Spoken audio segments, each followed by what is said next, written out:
अस्सलाम वालेकुम जी। आप लोगों को आवाज़ आ रही है?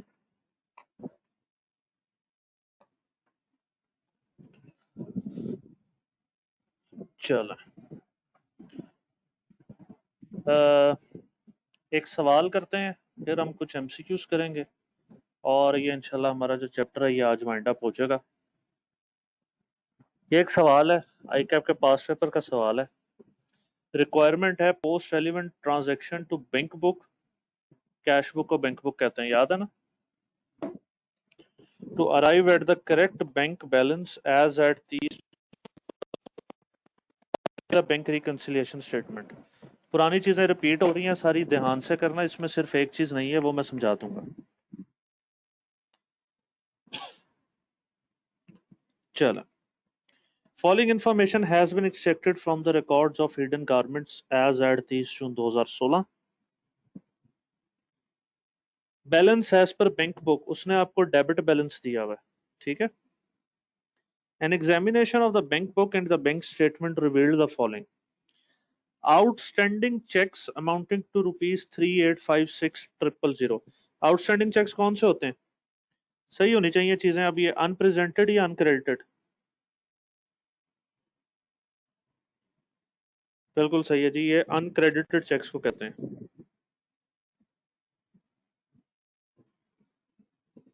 सॉरी, अनप्रेजेंटेड को कहते हैं, मुझे भी गलत करा दिया।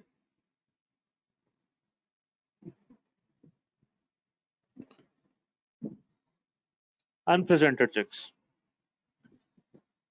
A check of rupees 50,000 issued to a supplier bearing an incorrect payee's name. The check was returned but not recorded। हमने एक चेक इशू किया 50,000 रुपए का क्रेडिटर को, उसके ऊपर पेई नेम, जिसको हम चेक देते हैं ना उसको पेई कहते हैं। जिसके ऊपर चेक चेक पे जिसका नाम लिखा होता है उसको पेई कहते हैं। उस पे उसका नाम गलत लिखा हुआ था। अगर नाम गलत लिखा हो तो चेक कैश नहीं होता। उसने हमें चेक वापस कर दिया। जब हमें चेक वापस मिलेगा, क्या हमें इस चेक का रिवर्सल रिकॉर्ड करना चाहिए? हमने जब सप्लायर को चेक इशू किया, हमने एंट्री की क्रेडिटर डेबिट बैंक क्रेडिट। अब ये चेक वापस आ गया, क्या हमें एंट्री करनी चाहिए बैंक डेबिट क्रेडिटर क्रेडिट? क्योंकि अब ये चेक हमने उसने वापस कर दिया, हम ये चेक कैंसिल करके उसको नया चेक बना के देंगे। जब ये चेक ही कैंसिल हो गया तो भाईजान क्या ये अनक्रेडिटेड या अनप्रेजेंटेड चेक रहा? नहीं। तो ये बैलेंस इसमें आ रहा है अनप्रेजेंटेड में, क्या इसमें से 50,000 माइनस हो जाएगा? क्योंकि हमने चेक ही कैंसिल कर देना। ये इस सप्लायर को हम नया चेक देंगे, वो आना चाहिए। ठीक है जी। Next, a check issued to a supplier for 93,000 was recorded in the bank book as 39,000। overcasting undercasting?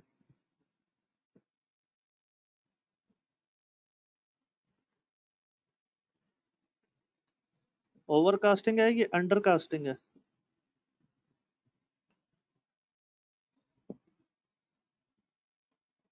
बिल्कुल ठीक है जी, ये ओवरकास्टिंग हो गई है।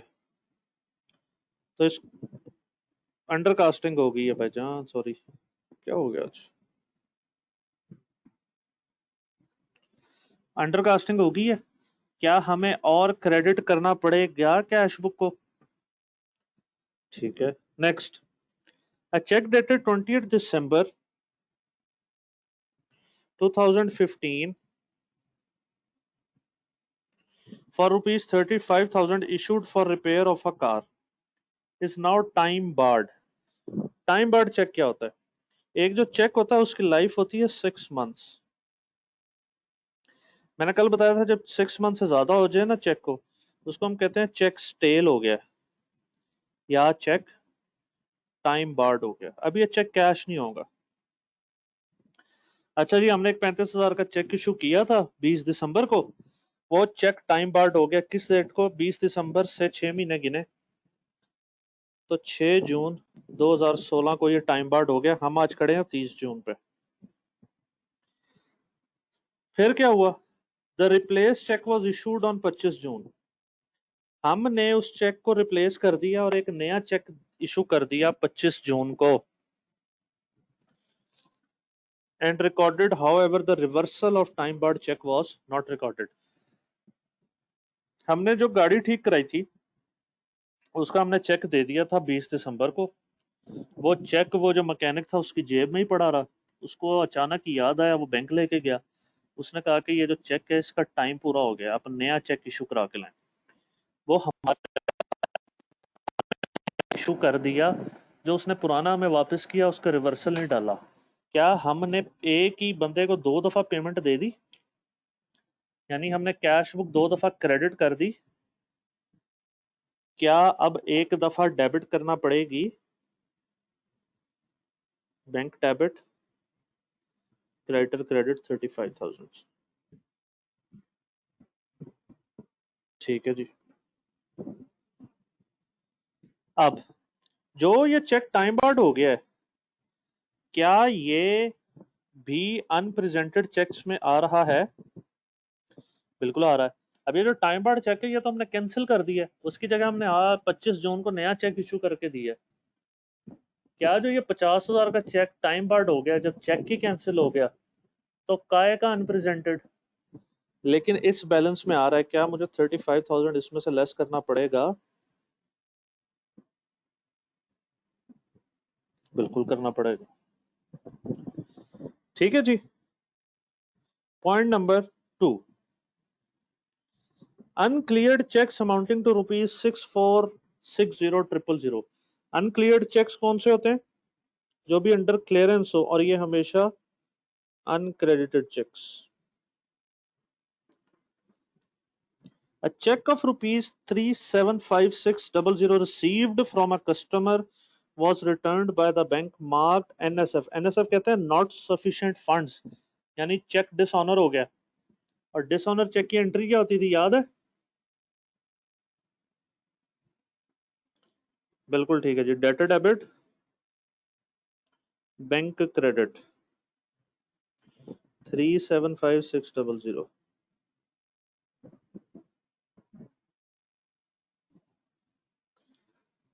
Next, a check of ₹94080 received from a customer in settlement of an invoice availing payment discount of 2%। ये discount वाली कहानी भी सुन लें जरा, एक छोटी सी। डिस्काउंट ना दो तरह के होते हैं, एक को हम कहते हैं ट्रेड डिस्काउंट, एक को हम कहते हैं सेटलमेंट डिस्काउंट।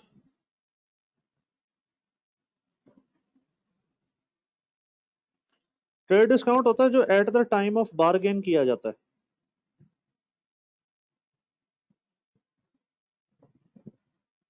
मतलब आप दुकान पे गए, दुकान वाले अंकल को कहा, अंकल ये 10 चॉकलेट्स कितने की? उसने कहा बेटा 100 रुपीज की। आपने कहा अंकल 95 लेने हैं। उसने कहा ठीक है। अब जो आपको 5 रुपए डिस्काउंट मिला है वो है ट्रेड डिस्काउंट। हम इस ट्रेड डिस्काउंट का क्या करते हैं, परचेज प्राइस में से पहले ही लेस करके लिखते हैं।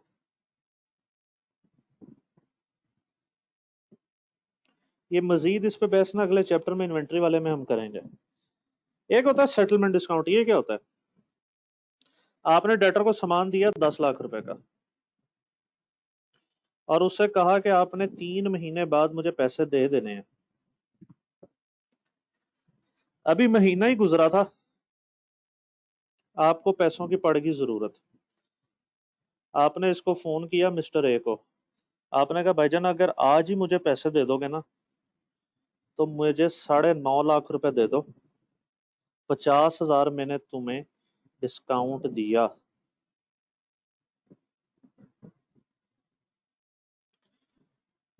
क्या अब जो ये डिस्काउंट है आपने अपने पैसे जल्दी लेने के लिए दिया ताकि आपको पैसे जल्दी मिल जाए?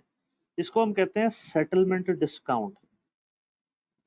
इस सेटलमेंट डिस्काउंट की एंट्री क्या होती है ये देखनी है। डेटर से आपने लेने थे 10 लाख रुपए, आपने उसे कहा 9.5 लाख रुपए दो और जान छुड़ाओ।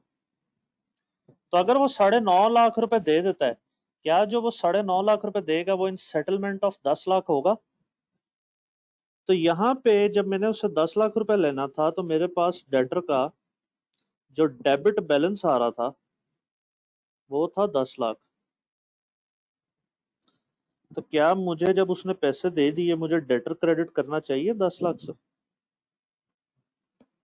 बिल्कुल करना चाहिए। मुझे कैश कितना मिला है जी? कैश मुझे मिला है 9,50,000। जो बाकी 50,000 है क्या वो मैंने डिस्काउंट अलाउ कर दिए? और ये हमारा एक्सपेंस होता है। अब जो ये असल बात समझाने वाली जो ये मैंने सारी स्टोरी सुनाई है, एक कहते हैं, एक चीज को हम कहते हैं ग्रॉस अमाउंट और एक को हम कहते हैं नेट अमाउंट। ग्रॉस अमाउंट का मतलब होता है 100%। नेट का मतलब होता है इसमें से जो आपने लेस किया है जो बच गया है। इस एंट्री में डेटर तो क्रेडिट हो रहे हैं ग्रॉस अमाउंट से, 100% से क्रेडिट हो रहे हैं, लेकिन जो कैश या बैंक डेबिट हो रहा है क्या वो नेट अमाउंट पर डेबिट हो रहा है?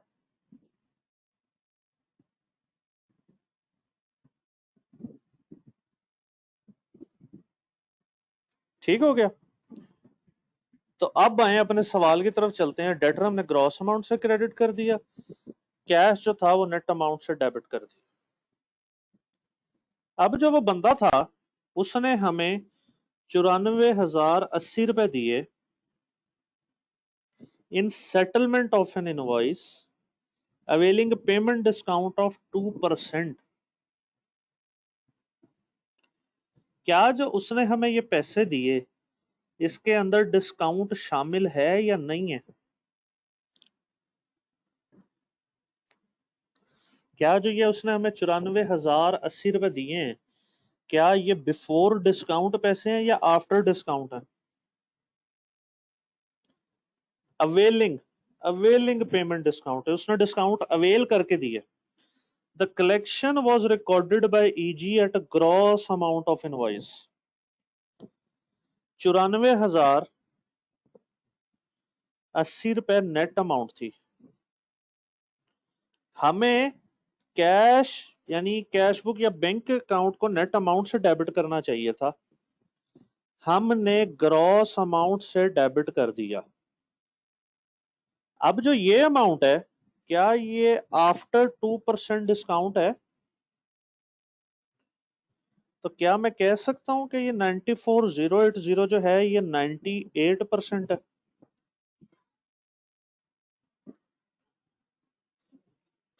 अगर मैं इसको 100 से मल्टीप्लाई कर दूं क्या मेरे पास ग्रॉस अमाउंट आ जाएगी?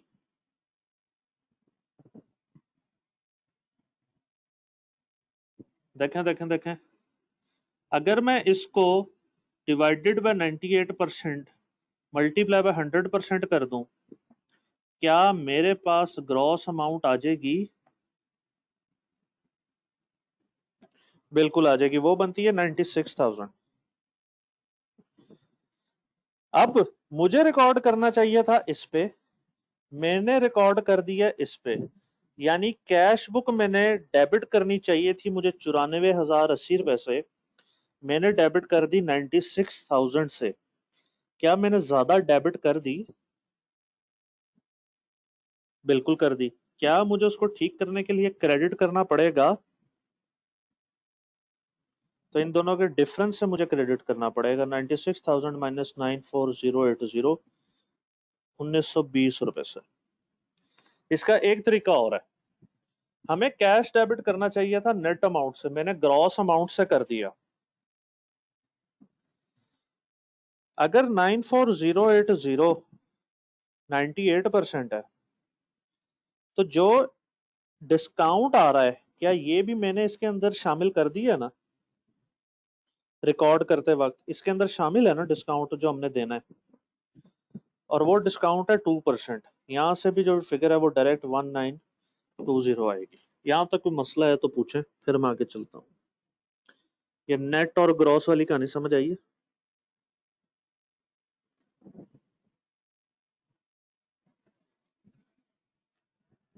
चलो ठीक हो गया। तो हमने ज्यादा डेबिट कर दिया 1920 से कैश बुक, हम उतनी अमाउंट से क्रेडिट करके उसका बैलेंस जो है वो ठीक कर लेंगे। ठीक हो गया जी।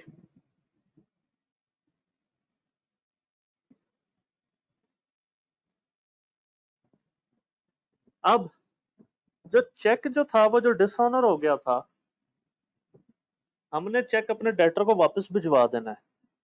जब चेक की वापस भिजवा देना है, चेक की डिसऑनर होके आ गया, क्या वो अनक्रेडिटेड चेक रहा? नहीं। तो क्या ये टोटल में से माइनस हो जाएगा? बिल्कुल हो जाएगा। पॉइंट नंबर 3,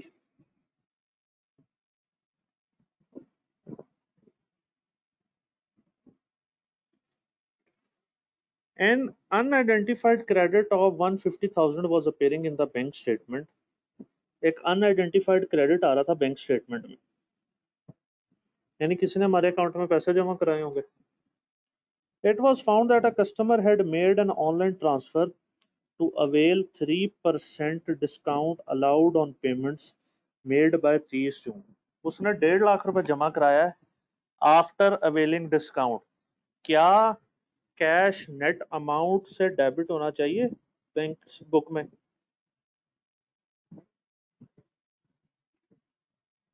तो क्या 1.5 लाख नेट अमाउंट है, तो कैश बुक में इसकी एंट्री क्या हो जाएगी? बैंक डेबिट और डेटर क्रेडिट।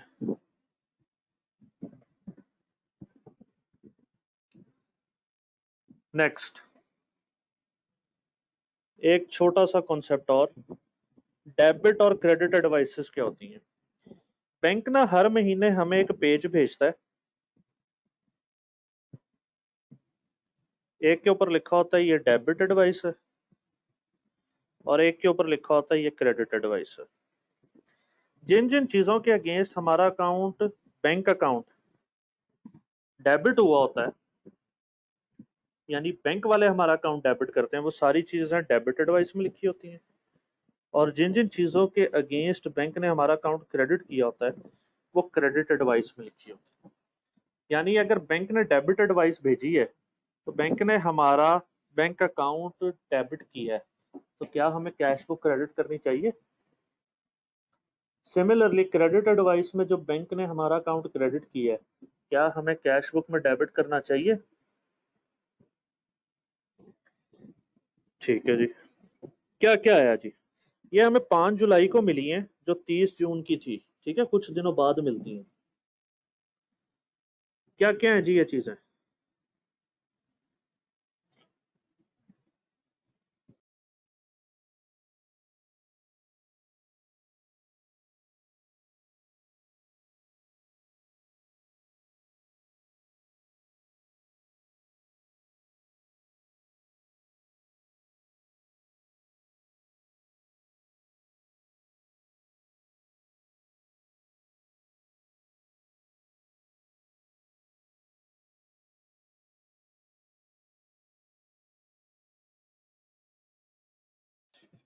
ठीक है जी, चलें।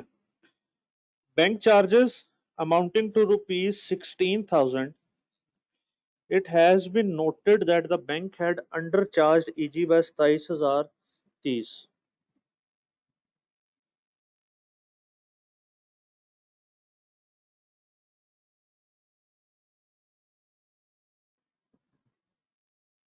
ठीक है, बैंक चार्जेस हैं 16,000 रुपए के, लेकिन हमने ये नोट किया है कि बैंक वालों ने हमारा अकाउंट कम डेबिट किया है। ये मुझे कैसे पता चला कि डेबिट किया होगा? बैंक चार्जेस मेरी कैश बुक के क्रेडिट कॉलम में आ रहे होते हैं। अगर मेरी कैश बुक के क्रेडिट कॉलम में आ रहे होते हैं, यानी बैंक स्टेटमेंट में वो डेबिट हुए होंगे, हुए होंगे। बैंक ने हमारा अकाउंट कम डेबिट किया है 2730 से। क्या ये बैंक की गलती है? और बैंक की गलती क्या बीआरएस में आती है? हम ईमानदार लोग हैं, हम बैंक वालों को फोन करके बता देंगे, तो बैंक वाले उसको अगले महीने जब कुछ दिनों बाद वो ठीक कर लेंगे, यानी हमारा अकाउंट और डेबिट कर देंगे। क्या फिलहाल हमें बैंक चार्जेस कैश बुक में रिकॉर्ड करने चाहिए?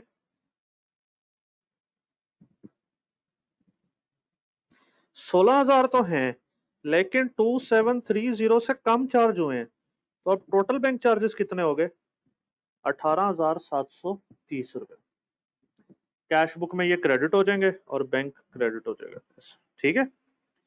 Next, dividend collected by the bank amounting to ₹33,000। Dividend हमारी इनकम होती है, तो एंट्री होती है बैंक डेबिट और डिविडेंड इनकम क्रेडिट।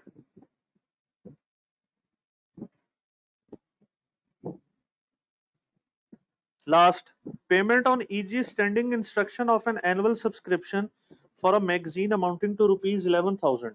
हमने कोई मैगजीन की सब्सक्रिप्शन ली हुई है एनुअल, और उसको हमने स्टैंडिंग इंस्ट्रक्शन दी हुई है, यानी कि हमने एक ऑर्डर दिया हुआ है कि हर साल के एंड पे फलानी डेट को इस मैगजीन वालों को 11,000 रुपए पे कर देना। वो बैंक ने ऑटोमेटिकली कर दिए। क्या ये हमारा एक्सपेंस है? तो सब्सक्रिप्शन एक्सपेंस डेबिट या चार्जेस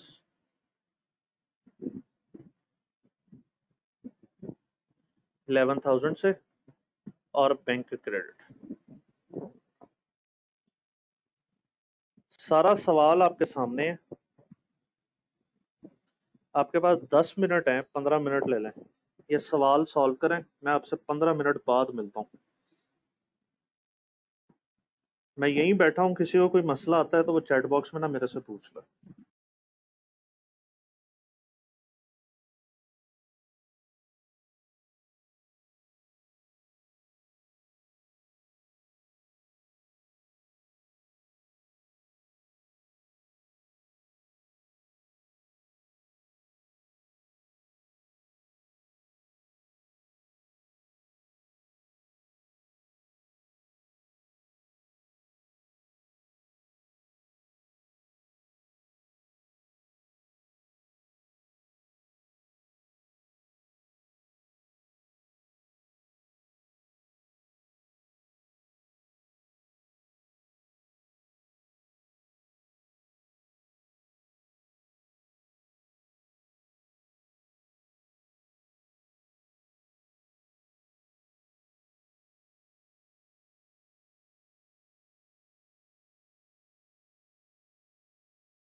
मैं ये सवाल ना आपके व्हाट्सएप ग्रुप में भी शेयर कर देता हूँ, वैसे आपकी स्टडी टेक्स्ट में भी है।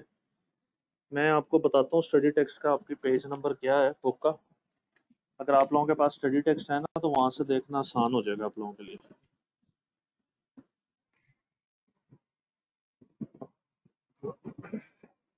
बस 1 मिनट दीजिएगा, मैं देख के बताता हूँ आपको।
नहीं, अच्छा, ये आपकी स्टडी टेक्स्ट में अवेलेबल नहीं है। ये सवाल है उसी तरह का, लेकिन कुछ मिलता जुलता है। चलें, इसको करें आप सॉल्व। मैं इस सवाल की अच्छी सी तस्वीर और इसका सोल्यूशन जो है ना आपको शेयर करता हूँ व्हाट्सएप ग्रुप में, आप लोग वहां से देख लीजिएगा। तो फिलहाल जरा करें ना सॉल्व, 5-1 मिनट और लें, करें इसको सॉल्व।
जी किसी को कोई मसला तो नहीं आया? हो गया सॉल्व? चलें बीआरएस के एमसीक्यूज की तरफ।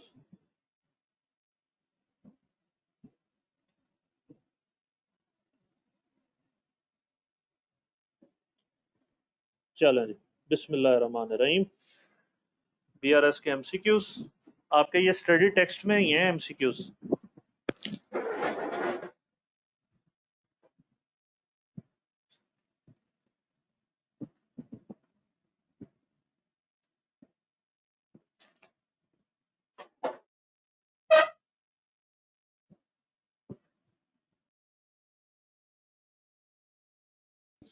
चलें आप लोग पहले ना वो सॉल्व कर लें अच्छी तरह सवाल।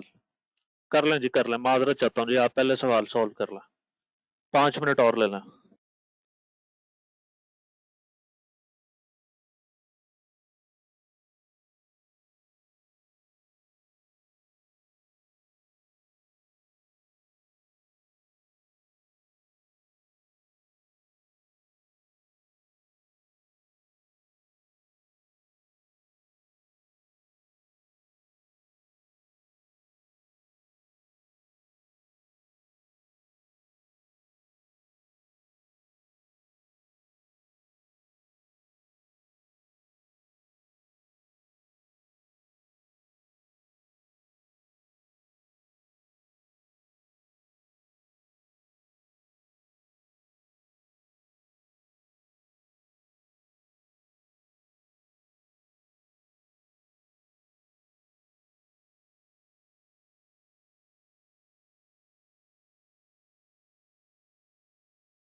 जी हो गया, एमसीक्यूज पे चलें। चलें जी, एमसीक्यूज पे आ जाएं जी।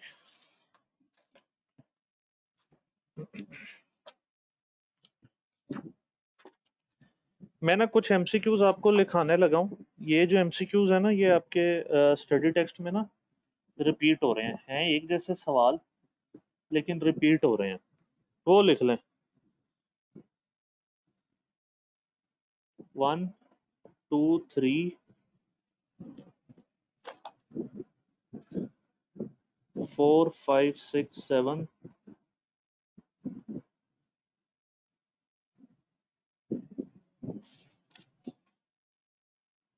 8 9 10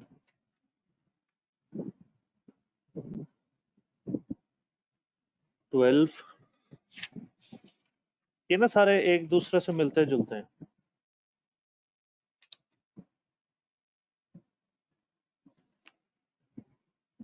22 से लेके 26 तक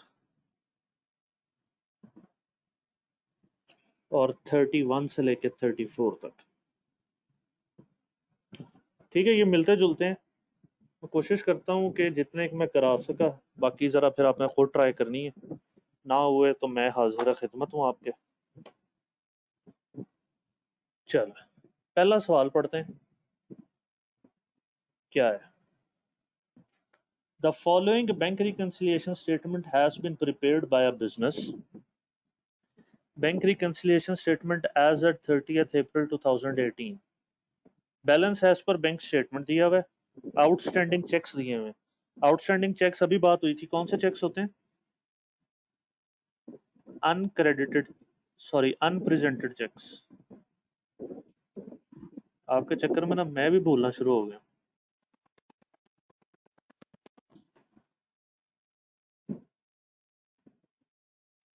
अनप्रेजेंटेड चेक्स। और क्या आपको पता है अनप्रेजेंटेड चेक्स बीआरएस में डेबिट होते हैं? अगली चीज है अनक्लियर्ड लॉजमेंट्स। अनक्लियर्ड लॉजमेंट्स कहते हैं अनक्रेडिटेड चेक्स को। लॉजमेंट बेसिकली कहते हैं चेक को, तो ये होते हैं अनक्रेडिटेड चेक्स।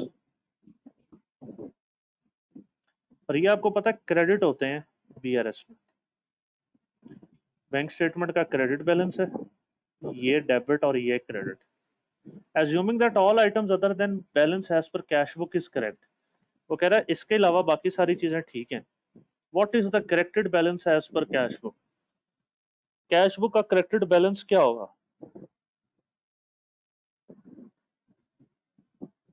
कैलकुलेटर पकड़ें, कैलकुलेट कर दें, क्रेडिट क्रेडिट ऐड कर दें, डेबिट लेस कर दें। कैलकुलेटर पकड़ें, कैलकुलेटर। इसका आंसर आता है 46,800। क्रेडिट आ रहा है क्योंकि हमने स्टार्ट किया एज पर बैंक स्टेटमेंट और वो था क्रेडिट। तो अगर बैंक स्टेटमेंट के लिहाज से क्रेडिट है तो कैश बुक के लिहाज से डेबिट होगा, तो ऑप्शन नंबर सी। ठीक है जी। Next number 2। Debit balance of ₹5,000 as per bank statement means. Bank statement के लिहाज से डेबिट बैलेंस आ रहा है। Number A, ₹5,000 payable by the business to the bank. Business ने बैंक के देने,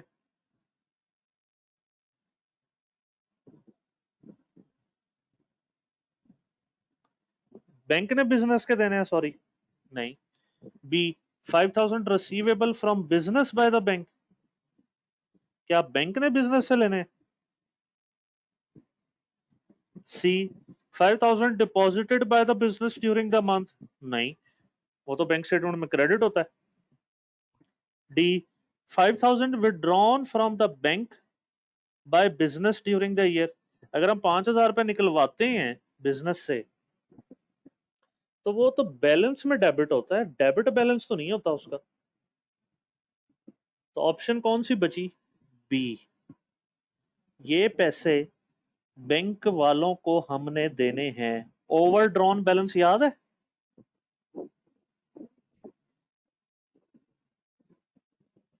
ये ओवरड्रॉन बैलेंस की बात कर रहा है। ठीक है जी, चले नेक्स्ट।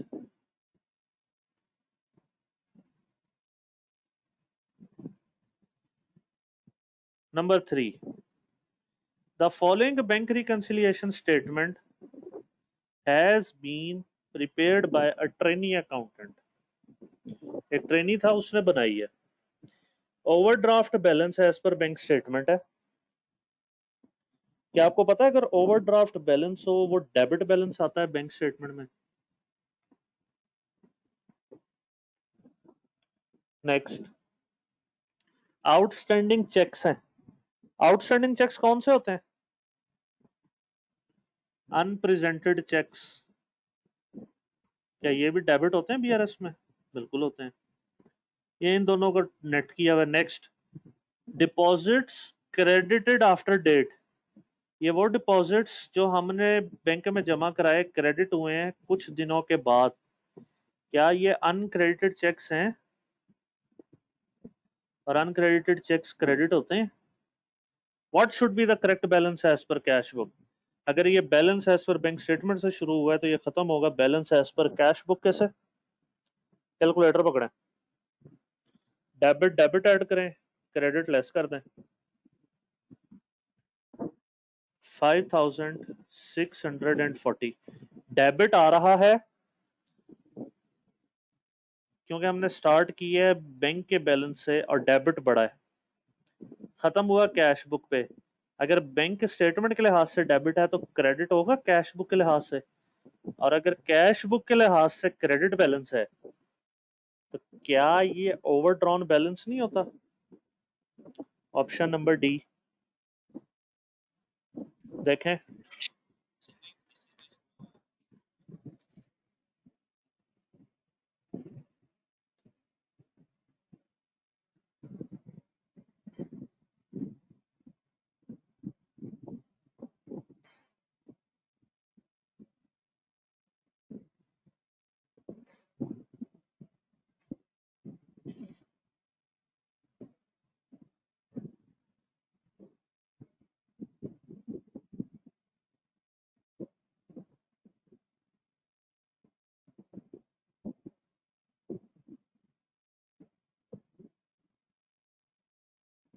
ठीक है जी, चले आगे।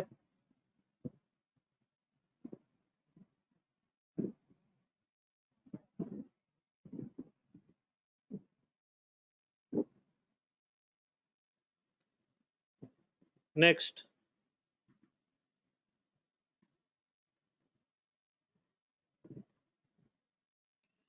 नंबर 4, करें ना जरा खुद से ट्राई।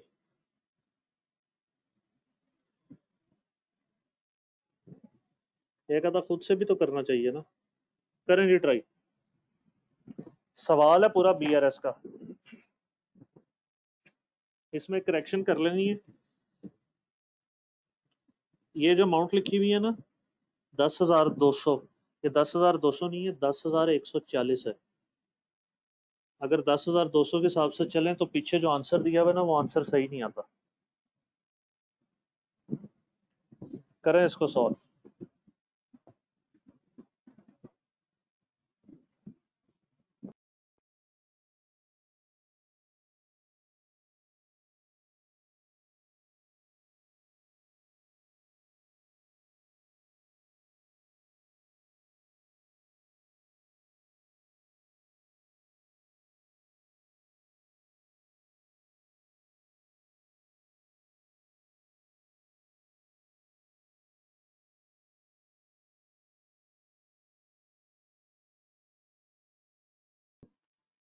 जी,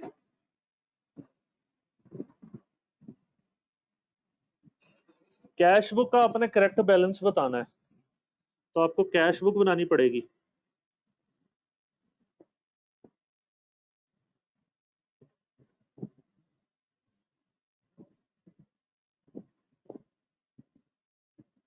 कैश बुक का उसने आपको अनएडजस्टेड क्लोजिंग बैलेंस दिया हुआ है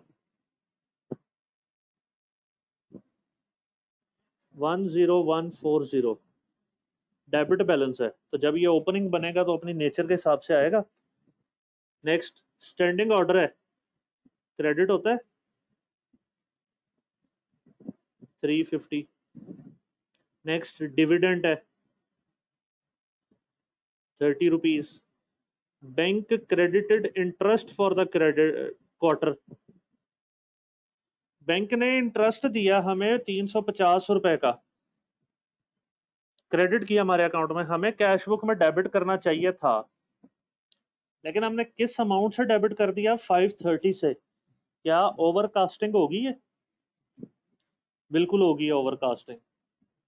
क्या हमें कैश बुक फिर क्रेडिट करनी पड़ेगी उसको ठीक करने के लिए?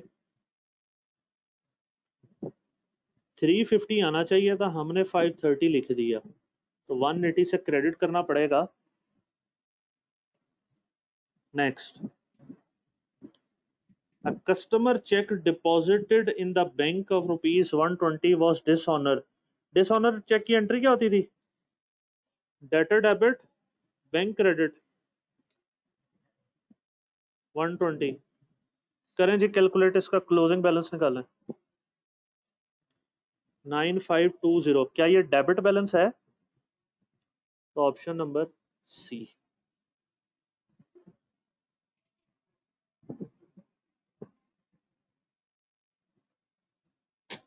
ठीक है जी।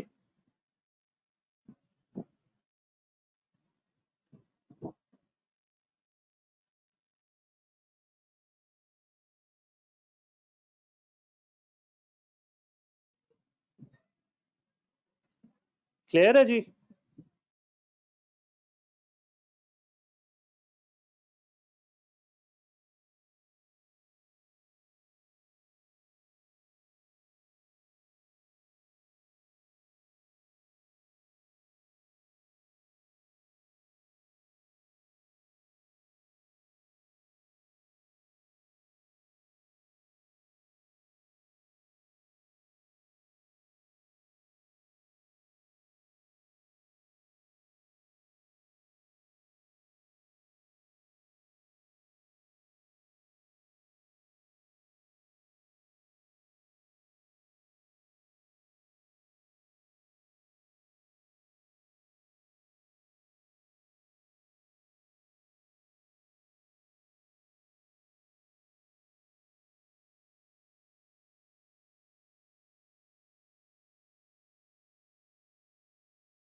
चलें जी। ये इस तरह से है कि मैं कोशिश करता हूँ जो ये एमसीक्यूज मेरे पास रिकॉर्डेड लेक्चर पड़े हैं, अगर मैं उनके दे सकूँ, आप लोग कोशिश कीजिएगा।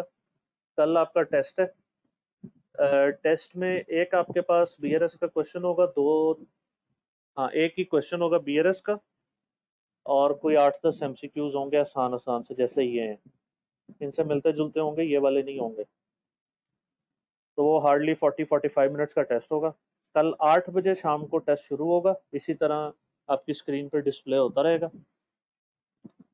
आप लोगों ने टेस्ट करके मुझे व्हाट्सएप कर देना, मैं फिर चेक करके आपको उस हिसाब से रिस्पॉन्ड दे दूंगा। कल हम टेस्ट करेंगे, अगर टाइम मिला, जो मुझे उम्मीद है कि एंड में कुछ टाइम हमें मिल जाएगा टेस्ट के बाद, तो मैं देखता हूँ कि पहले मैं टेस्ट ले लूँ या पहले आगे बढ़ा दूँ, या एक छोटा सा कॉन्सेप्ट है इन्वेंटरी कल हम शुरू करेंगे। बीआरएस के बच्चों, अब जो स्टडी टेक्स्ट में सवाल रह गए हैं वो इतने मुश्किल नहीं है, मुश्किल वाले मैंने करा दिए हैं। आप लोग अगर खुद ट्राई करें तो यकीन करें मुझे बड़ी खुशी होगी कि आप लोग पूछें मुझसे, और जो ये ख़ास तौर पे रिकॉर्डेड लेक्चर वाले हजरात हैं, ये कि अगर कोई मसला आता है तो मेरे से ज़रूर पूछें, आई एम अवेलेबल। और कल हम जो है इन्वेंट्री का एक छोटा सा कॉन्सेप्ट फिर डिस्कस कर लेंगे, और फिर उसके बाद हम टेस्ट शुरू करेंगे। ठीक है जी। मैं कोशिश करता हूँ कि ये वाला जो लेक्चर है ना, ये अभी अपलोड हो जाए, इसको मैं कन्वर्ट करके अभी अपलोड करने की कोशिश करता हूँ, तो इंशाल्लाह कल मुलाकात होती है फिर टेस्ट के साथ। ठीक है जी, अल्लाह हाफिज़।